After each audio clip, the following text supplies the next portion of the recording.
السلام علیکم ورحمۃ اللہ وبرکاتہ۔ ناظرین، امید ہے کہ انشاءاللہ تمام بھائی خیر وفیت سے ہوں گے۔ آج ہم بات کریں گے کہ روحانی علاج کی ضرورت اور اہمیت کے حوالے سے۔ اس بات کے اندر کوئی شک نہیں ہے کہ ہمارے بہت زیادہ گھروں کے مسائل ہیں، یعنی کہ کچھ لوگ جادو کے اندر جکڑے ہوئے ہیں، شیاطین کی وجہ سے پریشان ہیں۔ ظاہری بات ہے، ہم آپ کو بتاتے ہیں کہ ہم اس وقت دریائے ستلج کے کنارے کے اوپر ہماری رہائش ہے۔ تو ابھی جب پانی آیا تھا تو ادھر سیلاب کا پانی پہنچا ہوا تھا، اور آپ دیکھتے ہیں میری اکثر ویڈیو کہ کتنا رش ہوتا ہے ہر سنڈے۔ ظاہری بات ہے، لوگ مجبور ہیں، دور دراز کے علاقے سے لوگ سفر کر کے آتے ہیں۔ اس کی اہمیت اس لیے بھی ضروری ہے کہ لوگ بیچارے ان چیزوں کا شکار ہیں۔ جب کسی عامل کے پاس جاتے ہیں تو ان کو صحیح معنوں کے اندر جو علاج کرنے والا معالج ہے وہ نہیں ملتا۔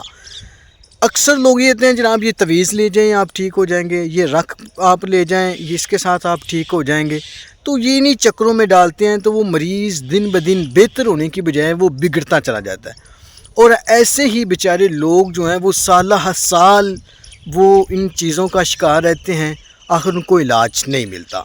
اصل بات یہ ہے کہ قرآن و حدیث سے جو بندہ علاج کرنے والا ہے، ظاہری بات ہے اس نے قرآن کی تلاوت بتانی ہے۔ آپ جتنی زیادہ تلاوت کریں گے اتنی جلدی ٹھیک ہوں گے۔ اور یہ جب تک انسان بیمار ہوتا ہے نا، اس وقت تک بہت دیر ہو چکی ہوتی ہے، یعنی کہ جب انسان کے اندر گھر کے اندر دورے اور یہ مسائل شروع ہوتے ہیں تو سمجھ لیں کہ اس سے پہلے لوگ بہت دیر پہلے کے بیمار ہیں، پھر 2 4 5 6 سال وہ عامل کے پیچھے چلتے ہیں، تو ایسے یہ کافی زیادہ وقت بیت جاتا ہے۔ تو اس کی اہمیت بے حد ضروری ہے کہ لوگ بیچارے ان چیزوں کا شکار ہیں، صحیح معنوں کے اندر علاج کرنے والا ان کو عامل نہیں ملتا۔ جب عامل نہیں ملتا وہ کئی سال عاملوں کے پیچھے رلتے ہیں، اور قرآن و حدیث کا اتنا علم نہیں ہوتا جس کی وجہ سے وہ خود علاج نہیں کر سکتے۔ جب قرآن کی خود تلاوت کرتے ہیں، مریض زیادہ بیمار ہوتا ہے تو پریشان ہو جاتے ہیں کہ جناب اب پتہ نہیں ہم نے کیا کرنا ہے۔ پھر کئی عامل ایسے ہوتے ہیں کہ وہ کہہ دیتے ہیں کہ جناب آپ نے یہ تلاوت نہیں کرنی، یہ قرآن نہیں سننا، اگر سنو گے تو زیادہ بیمار ہو جاؤ گے۔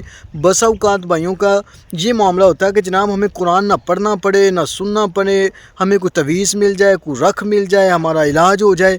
تو یہ جو پھر ایسے ان کو عمل ملتے بھی ہیں لیکن وہ دھوکہ اور فراڈ اور اس کے علاوہ کچھ بھی نہیں ہوتا۔ تو یقیناً لوگ ان چیزوں کا شکار ہیں، اور ہمارے پاس دور دراز سے لوگ اس علاج کے لیے آتے ہیں۔ ہم نے کبھی نہیں یہ بولا کہ جناب ہم علاج کرتے ہیں، ہم فلاں کرتے ہیں، تو ہم تو سیدھا کرتے ہیں کہ ہم نے آپ کو بتانا ہے۔ ظاہری بات ہے، نماز ہے وہ آپ نے پڑھنی ہے، وہ ہم نے تھوڑا پڑھنی۔ قرآن کی تلاوت ہے وہ آپ نے کرنی ہے۔ آپ کو بھوک لگی ہے، آپ روٹی کھاؤ گے تو بھوک ختم ہوگی نا۔ تو یہ تو نہیں ہو سکتا کہ بھوک آپ کو لگی ہے کھانا میں کھا لوں تو ٹھیک ہو جاؤ گے۔